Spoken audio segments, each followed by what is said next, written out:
Today is the 31st of October 2025. We, as the Eastern Cape Gambling Board, are launching what we term a Responsible Gambling Month. That is now from November, but we're not here today to be launching as yet. But part of that launch is to destroy machines that we have confiscated. These are illegal machines, as you can see, that we have confiscated across the province. So we're showing you that this is illegal. Therefore, it is not allowed in our country. We're destroying those machines. That's why we're here today. Okay, so what type of machines are being destroyed and where are they confiscated from? These machines are referred to as Chinese roulette machines. They are illegal, not only because they are not registered. Cannot be registered. They cannot be tested in South Africa. They cannot be approved by a testing laboratory. We have confiscated these machines, particularly in the areas, the former Transkei, if you know, and also the areas of Gqeberha, that is in Zone 1. We found these machines in the areas or places such as your tuck shops, such as your those spaza shops, the taverns as well. You know, these are the places where we got these machines from. So why is it important for the ECGB to conduct these destruction exercises? Firstly, perhaps to contextualize that question and the answer to that. One, Eastern Cape Gambling Board is an entity of government, the provincial government, mandated to license and regulate gambling in the province. We are a province in South Africa, and South Africa is made of a constitution wherein everyone has got to abide by the law.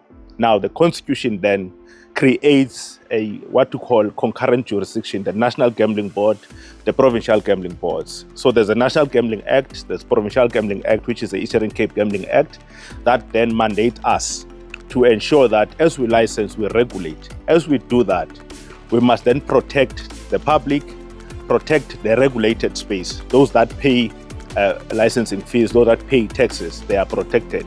So it is important for us to conduct inspections so to ensure that we eradicate this kind of a thing that steals from the public. So it is important for us that we do that. Obviously, we don't do that. On our own. We do with the police. But in essence, for us is to protect the public, protect the economy of the province, protect those that are abiding by the law. Okay, speaking of the economy, what impact will the government operations have on the communities and the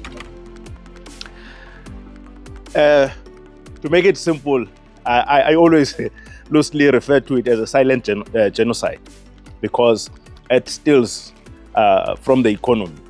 Because these guys, they're not paying any taxes, they're not abiding by the law, they are not complying with any law, they are just taking the money that you guys are working for. Now, why do I refer to it as a silent genocide? Because morally, if you are talking about the guys that are licensed and are working within the regulated space, those guys, they abide by the law. That is Eastern Cape Gambling Act. That says that a theoretical return to player of at least 80% must be returned to the public. Whatever that you take, 80% of that must be returned to the public. These guys, they give you what they want to give you. You are not enjoying any benefit.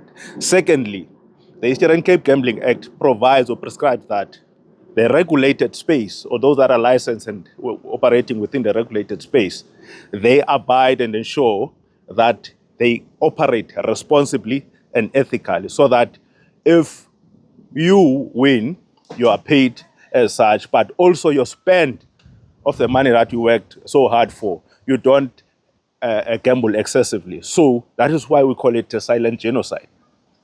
Okay, so what message would you like to send to individuals or businesses involved in illegal gambling activities? Straightforward, single and straightforward and simple message that if you are keeping this in your premises, or in fact, whether or not you are operating, if in your premises as a landlord or a property owner, you must know that you are part of criminal activities. So that is contravening with the law. So a message is that if you know anyone, come to us, we'll come and collect those machines. If you want to operate, come to us, we'll advise you what type of machines that are legal and are allowed to be operated in the province. Okay, so finally, what steps is the ECGB taking to ensure that legal and responsible gambling practices are promoted in the province? As Eastern Cape Gambling Board, we are part of the regulatory framework in the country. Amongst other things, we would have responded to a number of questions to the public and also the media houses as well. That as part of the regulatory framework that we were part of, we require licensees that are licensed to have systems that are tested by the competent testing laboratories, and then they are then certified by the national regulator for compulsory specifications. Those systems, they must, amongst other things, have mechanisms that allow you as a public, if you want to take time off, you can be able to take time off. If you want to exclude yourself, you feel like now this is beyond your control, you must be able to exclude yourself. We also have exclusions register at our offices. We also have those online in our website. So we are busy right now. The team members, some are in PE, some are in Tata, across the province, spreading the message, educating the public about the harms and addictions of gambling. Gambling hurts people. Gambling is addictive. So we're then saying to the people, if you are involved in gambling, if you are gambling, do it so responsibly. Do not sell your houses. Do not chase your losses. Okay, Thank you. Thank you very much for your time, Mr. Parker. Thank you so much.